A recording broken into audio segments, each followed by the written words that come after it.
3 طرح کے ضرورت مند جب تمہارے دروازے پر آئیں تو انہیں خالی ہاتھ واپس مت لوٹانا، ورنہ کیا ہوگا؟ تم غریب ہو جاؤ گے، کیا ہوگا؟ تم تباہ ہو جاؤ گے، پریشانیاں تمہیں جکڑ لیں گی، تمہاری زندگی مشکلات سے بھر جائے گی، تمہارے نصیب کے دروازے ہمیشہ کے لیے بند ہو جائیں گے اور رزق کی برکت تم سے چھین لی جائے گی۔ یہ 3 ضرورت مند تمہارے لیے آزمائش ہیں، آزمائش۔ ان کی مدد ضرور کرنا، ان کی مدد کرنا، تمہارے رزق میں اضافہ ہوگا اور تمہارے نصیب کے بند دروازے بھی کھول کے رکھ دے گا۔ لیکن سنو، اگر تم نے انہیں خالی ہاتھ واپس لوٹا دیا، مال کے ہونے کے باوجود بھی اگر تم نے ان 3 لوگوں کی مدد نہ کی، ان کو روٹی نہ کھلائی، ان کی ضرورتوں کو پورا نہ کیا، تو یاد رکھنا تم تو کیا تمہاری نسلیں بھی اجڑ جائیں گی۔ ان 3 لوگوں کی بد دعا تمہاری نسلوں کو اجاڑ کے رکھ دیں گی۔ اللہ اکبر! تم غریب ہو جاؤ گے، پریشانی میں جکڑے جاؤ گے، ناکامی کے شکنجے میں جکڑے جاؤ گے۔ میرے بھائیوں، آخر وہ کون سے 3 لوگ ہیں کہ جب وہ دروازے پر آئیں تو ہر حال میں ان کی مدد کرنی چاہیے، انہیں خالی ہاتھ واپس نہیں لوٹانا چاہیے؟ فرمایا نمبر 1، جب کوئی یتیم بچہ تمہارے دروازے پر آئے تو اسے مت جھڑکنا، یتیم بچے کو خالی ہاتھ واپس مت لوٹانا، کیونکہ وہ پہلے ہی ماں باپ کی شفقت سے محروم ہے۔ اس کے دل میں ایک ایسا خلا ہے جسے کوئی نہیں بھر سکتا، جس خلا کو دنیا کی کوئی بھی چیز، مہنگی سے مہنگی چیز نہیں بھر سکتی۔ جب وہ تمہارے دروازے پر آتا ہے تو اللہ کے بعد وہ تم ہی اپنا سہارا سمجھ کر آتا ہے۔ خدارا اس یتیم بچے کی امیدوں کو مت توڑنا، کیونکہ اسے حوصلہ دینے والا کوئی نہیں، کوئی سینے لگانے والا نہیں اسے۔ وہ تمہارے دروازے پر یہ جانتے ہوئے آیا ہے کہ شاید یہاں سے اسے ایک وقت کا کھانا مل جائے گا۔ اگر تم نے اسے ٹھکرا دیا، اگر تم نے اسے ایک وقت کا کھانا نہ دیا، تو یاد رکھنا اللہ کسی بھی موڑ پر تمہارا مددگار نہیں بنے گا، کسی بھی موڑ پر اللہ تمہاری مدد نہیں کرے گا، پھر اللہ بھی تمہیں ٹھکرا دے گا۔ اگر تم نے اس کے غریب اور یتیم بچے کو ٹھکرا دیا، اگر تم نے اللہ کے غریب بندے کو ٹھکرا دیا، تو پھر یاد رکھنا اللہ تمہیں اپنے دروازے سے ٹھکرا دے گا، اللہ دور کر دے گا تمہیں رزق کے حلال سے، پھر اللہ تمہیں ایسی غربت کے گڑھے میں ڈالے گا، ایسی غربت کی دلدل میں پھنسائے گا کہ تمہیں باہر نکلنے کو کوئی راستہ ہی نہیں ملے گا۔ یہاں پر میں تمہیں ایک دل دہلا دینے والا واقعہ سناتا ہوں۔ ایک یتیم بچہ جس کے کپڑے پھٹے ہوئے تھے اور پاؤں ننگے تھے، مدینے کی گلی کے ایک کونے پر بیٹھا ہوا تھا۔ وہ اپنی آنکھوں میں آنسو لیے خاموش ہو کر آسمان کی طرف دیکھ رہا تھا۔ ایسے لگتا تھا کہ وہ بچہ کسی سے شکوہ کر رہا ہے۔ لوگ اس کے پاس سے تو گزر رہے تھے، لوگ اس کے قریب سے تو گزر رہے تھے، مگر کسی نے اس کی حالت زار پر توجہ نہ دی۔ وہ کہتے ہیں نا، جب ہاتھ اور ساتھ دونوں کوئی چھوڑ جاتا ہے تو پھر اللہ تعالیٰ انگل پکڑنے والا کوئی نہ کوئی بھیج ہی دیتا ہے۔ اللہ کا کرنا ایسا ہوا، اسی گلی سے میرے رسول کریم کا گزر ہوا، میرے نبی کا گزر ہوا اسی گلی سے۔ جب میرے نبی نے اس بچے کو دیکھا تو آپ فوراً کریم آقا رک گئے، اس بچے کے پاس گئے، اس بچے کے پاس گئے اور اس انداز سے اس سے پوچھا جس طرح ایک ماں توتلی زبان سے اپنے ننھے بچے سے اس کے رونے کی وجہ پوچھتی ہے، جس طرح ایک ماں توتلی زبان سے، توتلے لہجے سے اپنے ننھے سے بچے سے اس کے رونے کی وجہ پوچھتی ہے نا، تو میرے رسول کریم نے بھی بچے سے کچھ اس طرح پوچھا، توتلے انداز میں، پیارے لہجے میں پوچھا۔ فرمایا بیٹے، او میرے بیٹے، تم یہاں اکیلے کیوں بیٹھے ہو؟ کیا ہوا تمہیں کس نے مارا ہے؟ کس کی جرات ہوئی تمہیں مارنے کی؟ بتاؤ نا۔ بچے نے سر جھکاتے ہوئے کہا، یا رسول اللہ، میرے ماں باپ دنیا سے چلے گئے ہیں۔ بچے نے سر جھکایا اور دکھ بھرے لہجے میں کہا، یا رسول اللہ، میرے ماں باپ دنیا سے چلے گئے۔ جن کے سر سے ماں باپ کا سہارا چھین لیا جائے پھر انہیں یتیموں کی سی زندگی گزارنی پڑتی ہے۔ جن کے سر سے ماں باپ کا سہارا چھین لیا جائے نا، پھر وہ دوسروں کے اترے ہوئے کپڑے پہنتے ہیں، پھر وہ دوسروں کا بچا ہوا کھانا کھاتے ہیں۔ کہنے لگا اس وقت میرا کوئی نہیں ہے، نہ کوئی عزیز نہ رشتہ دار، اور میرے پاس نہ کھانے کے لیے کچھ ہے اور نہ ہی پہننے کے لیے کچھ ہے۔ میں دن بھر بھوکا رہتا ہوں اور رات کو جب نیند آتی ہے تو مسجد کے قریب جا کر سو جاتا ہوں۔ میرے رسول کریم صلی اللہ علیہ وسلم اس بچے کی توتلی باتیں سن بھی رہے تھے اور ساتھ میں رو بھی رہے تھے۔ بچے نے مزید کہا، یا رسول اللہ، میں آسمان کی طرف دیکھ کر روتا ہوں، اپنے آنسو بہاتا ہوں کہ شاید اللہ میری فریاد سن لے۔ میں ہر رات یہی سوچتا ہوں کہ فلاں کا باپ بھی زندہ ہے، پوری رات میری یہ سوچنے میں گزر جاتی ہے کہ فلاں کا باپ بھی زندہ ہے، فلاں بچے کی ماں بھی اس کے پاس ہے، فلاں کی ماں بھی زندہ ہے، لیکن میرا باپ مجھے چھوڑ کر کیوں چلا گیا؟ میری ماں مجھے چھوڑ کر کیوں چلی گئی؟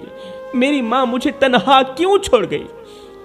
کیا میں نے اللہ کا کوئی ایسا گناہ کیا تھا؟ میں نے اللہ کا کیا بگاڑا تھا؟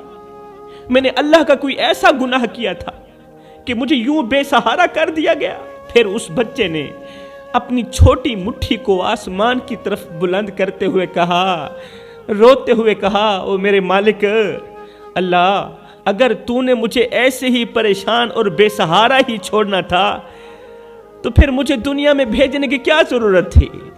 اگر تو نے مجھے ایسے ہی پریشان رکھنا تھا، بے سہارا رکھنا تھا، بھوکا رکھنا تھا، پیاسا رکھنا تھا، تو مجھے دنیا میں بھیجنے کی کیا ضرورت تھی؟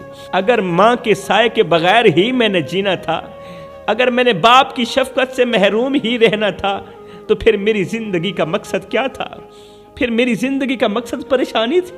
ہائے، اس کی درد بھری باتیں سن کر رسول کریم کی آنکھیں نم ہو گئیں۔ رسول کریم نے بچے کے قریب بیٹھ کر فرمایا بچے، کیا تم اس بات پر راضی ہو کہ محمد تمہارا باپ بن جائے، محمد تمہارا باپ بن جائے، عائشہ تمہاری ماں بن جائے، اور تم ہمیشہ کے لیے میرے بیٹے بن جاؤ، تم ہمیشہ کے لیے میرے گھر میں رہو، تم ہمیشہ کے لیے عائشہ کے ساتھ رہو، تم ہمیشہ کے لیے میں محمد کے ساتھ رہو۔ ہائے، یہ سنتے ہی یتیم بچہ حیرت سے آپ کی طرف دیکھنے لگا اور روتے ہوئے بولا، یا رسول اللہ، کیا آپ واقعی مجھے اپنا بیٹا سمجھ رہے ہیں؟ کیا آپ نے واقعی مجھے اپنا بیٹا بنا لیا ہے؟ رسول کریم نے فرمایا، بچے، تو نہیں جانتا کہ جس کا سہارا کوئی نہ ہو اس کا سہارا محمد ہی ہوتا ہے۔ آج سے تم میرے بیٹے ہو اور آج سے کوئی تمہیں یتیم نہیں کہے گا، کیونکہ تیری ماں بھی زندہ ہے اور تیرا باپ محمد بھی زندہ ہے۔ آج سے کوئی تجھے یتیم نہیں کہے گا۔ پھر میرے رسول کریم نے بچے کا ہاتھ تھاما اور اسے اپنے گھر لے گئے۔ وہ بچہ سیدہ عائشہ الصدیقہ رضی اللہ تعالی عنہا کے حوالے کرتے ہوئے میرے نبی نے فرمایا، عائشہ، آج سے تو اس کی ماں ہے اور میں اس بچے کا باپ ہوں۔ میری عائشہ، آج سے تو اس کی ماں ہے اور میں اس کا باپ ہوں۔ اب سیدہ عائشہ الصدیقہ رضی اللہ تعالی عنہا نے بچے کو صاف ستھرے کپڑے پہنائے، خوشبو لگائی۔ آئے، میں قربان جاؤں، سیدہ عائشہ الصدیقہ رضی اللہ تعالی عنہا کا کردار امت کی عورتوں کے لیے ایک مثالی سبق ہے، غور کریں، توجہ طلب بات ہے۔ جب نبی کریم صلی اللہ علیہ وسلم یتیم بچے کو اپنے ساتھ گھر لائے تو عائشہ الصدیقہ نے اتنا بھی نہیں کہا، یا رسول اللہ، یہ کس کا بچہ اٹھا کر لے آئے ہو؟ اتنا بھی نہیں کہا۔ آج کی عورتوں کی طرح سیدہ نے شکوہ نہیں کیا، سیدہ نے کوئی بھی بات نہیں کی کہ ہم کسی غیر کا بچہ کیوں پالیں، ہم کسی اور کے بچے کے لیے کیوں قربانی دیں۔ انہوں نے یہ اعتراض نہیں کیا۔ سیدہ نے اتنا بھی اعتراض نہیں کیا کہ اللہ ہمیں اپنا بچہ دے گا، ہم کسی اور کے بچے کی دیکھ بھال کیوں کریں۔ نہیں، بلکہ سیدہ عائشہ الصدیقہ نے بغیر کچھ کہے، بغیر کوئی لفظ بولے اس بچے کو محبت سے گلے لگایا۔ رسول کریم نے جیسے ہی فرمایا عائشہ، آج سے تو اس کی ماں ہے اور میں اس کا باپ ہوں۔ یہ سنتے ہی سیدہ عائشہ صدیقہ نے اس ننھے سے بچے کو سینے لگایا، اسے نہلایا، صاف ستھرے کپڑے پہنائے اور اپنے ہاتھوں سے اسے کھانا کھلایا۔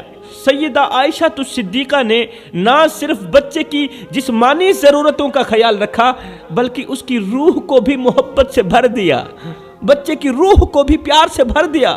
بچے کو بھول گیا کہ وہ یتیم بچہ تھا، کیونکہ وہ جانتی تھی کہ یہ یتیم بچہ صرف نبی کا بچہ نہیں بلکہ یہ اللہ کا بندہ بھی ہے، یہ اللہ کی مخلوق میں سے ہے۔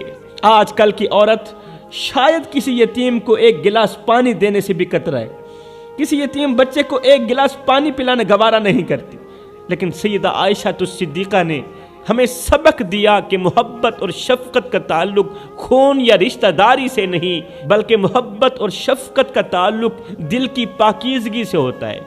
ایمان سے بتاؤ میرے بھائیو، کیا کوئی عورت یہ ہمت کر سکتی ہے کہ کسی یتیم کو اپنے ہاتھوں سے کھانا کھلائے، کسی غیر کے بچے کو اپنے ہاتھوں سے پانی پلائے، اسے نہلائے، اس کا سہارا بنے، اس کی پیشانی چومے، اسے اپنے بچوں سے بھی بڑھ کر پیار دے، اسے مرے ہوئے ماں باپ کی کمی محسوس نہ ہونے دے؟ کوئی عورت ایسا کر سکتی ہے؟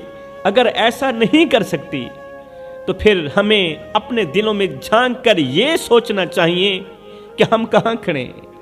اگر کوئی عورت ایسا نہیں کر سکتی، اتنی ہمت نہیں کر سکتی، تو پھر ہمیں اپنے دلوں میں جھانک کر یہ گہری سوچ لینی چاہیے کہ ہم اس وقت کہاں کھڑے ہیں اور ہمارے عمل دین کے عظیم درس سے کتنے دور ہیں، ہمارے کام دین کے عظیم درس سے کتنے دور ہیں۔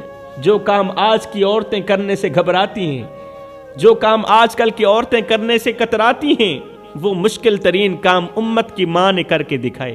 میرے رسول کریم نے فرمایا جو شخص یتیم کی پرورش کرے، اس کے ساتھ محبت کرے، جو شخص کسی یتیم کی پرورش کرے، اس کے ساتھ محبت کرے، اس کے سر پر شفقت بھرا ہاتھ رکھے، فرمایا وہ قیامت کے دن میرے ساتھ جنت میں اس طرح ہوگا۔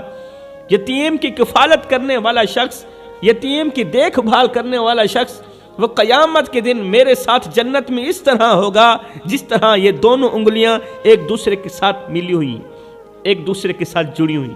اب وہ بچہ نہ صرف نبی کریم کی زیر کفالت رہا بلکہ مدینے کے لوگوں کے لیے ایک مثال بھی بن گیا کہ یتیموں کے ساتھ کیسا حسن سلوک کرنا چاہیے۔ اللہ اکبر۔ تو فرمایا اگر رزق میں برکت چاہتے ہو تو کبھی بھی دروازے پر آئے کسی یتیم بچے کو خالی ہاتھ واپس مت لوٹانا، حسب استطاعت اسے ضرور کھلانا، پھر دیکھنا تمہارے گھر میں رزق کی بارش کیسے برستی ہے۔ فرمایا نمبر 2، بیوہ عورت۔ ایک بیوہ عورت جس کا سہارا چھن چکا ہو، جب مدد کی امید لے کر تمہارے دروازے پر آتی ہے، جب ایک بیوہ عورت مدد کی امید لے کر تمہارے دروازے پر آتی ہے تو وہ در حقیقت تمہارے اخلاق کا امتحان لینے آتی ہے، تمہارے اخلاق کو آزمانے کے لیے آتی ہے۔ اس کی مدد کرنے والا عمل تمہیں جلد از جلد مالا مال کر دے گا، لیکن اسے مایوس کرنا نہ صرف اس کی روح کو زخمی کرے گا بلکہ یہ تمہارے لیے اللہ کی ناراضگی کا سبب بھی بنے گا۔ پھر جب اللہ ناراض ہوتا ہے، پتہ ہے کیا ہوتا ہے؟ پھر اللہ تعالیٰ اپنی دی گئی نعمتوں کو بھی واپس لے لیتا ہے۔ یہاں پر میں تمہیں ایک سبق آموز واقعہ سناتا ہوں۔ مدینے کے ایک چھوٹے سے کچے گھر میں ایک بیوہ عورت اپنے 2 معصوم بچوں کے ساتھ بیٹھی تھی۔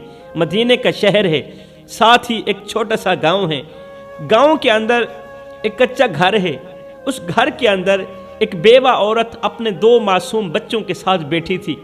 بچوں کے چہروں پر بھوک کے آثار تھے اور وہ ماں سے بار بار کھانے کا سوال کر رہے تھے۔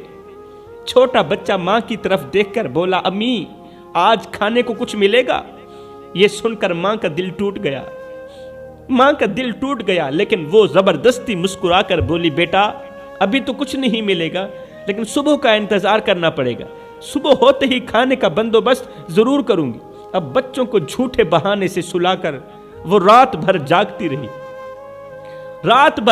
رہی اور آسمان کی طرف دیکھ کر کہتی رہی، یا اللہ میرے بچوں کا کیا قصور ہے، میرے ان یتیم بچوں کا کیا قصور ہے، اپنے پیارے حبیب کے صدقے میرے لیے رزق کے دروازے کھول دینا، اتنے میں صبح کا سورج طلوع ہوا، وہ عورت بازار گئی، لوگوں سے مدد مانگی، لیکن کسی نے اس کی فریاد نہ سنی، کسی نے اس کی مدد نہ کی۔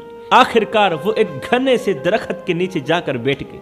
راستے میں ایک درخت آتا تھا، تھکی ہوئی تھی، درخت کے نیچے جا کر بیٹھ گئی، آنکھوں میں آنسو لیے سوچتی رہی کہ کیا دنیا میں کوئی بھی اس کے بچوں کے لیے ایک وقت کی روٹی نہیں دے سکتا؟ دنیا کے سخی مر گئے ہیں۔ اتنے میں ایک نیک دل شخص کا وہاں سے گزر ہوا۔ اس نے جب اس عورت کی حالت زار دیکھی، اس عورت کے چہرے پر بھوک کے آثار دیکھے، تو ایک بہت بڑا تھیلا تھا اس اجنبی شخص کے پاس۔ اس اجنبی شخص نے جب اس کے چہرے پر بھوک کے آثار دیکھے نا، جب غور کیا کہ یہ بیچاری 3 دن کی بھوکی ہے، تو اس اجنبی شخص کے پاس ایک بہت بڑا تھیلا تھا۔ اس اجنبی نے کیا کیا، وہ تھیلا اسی عورت کے حوالے کر دیا۔ اس عورت کے حوالے کرتے ہوئے کہا کہ اے عورت، یہ ایک امانت ہے، میرے پیر و مرشد نے مجھے دی تھی، اور ساتھ میں کہا تھا کہ جب کسی عورت کے چہرے پر بھوک کے آثار دیکھنا تو بس یہ تھیلا اسی کے حوالے کر دینا۔ 10 سال ہو گئے ہیں میں آپ جیسی عورت کو ڈھونڈ رہا ہوں، تلاش کر رہا ہوں۔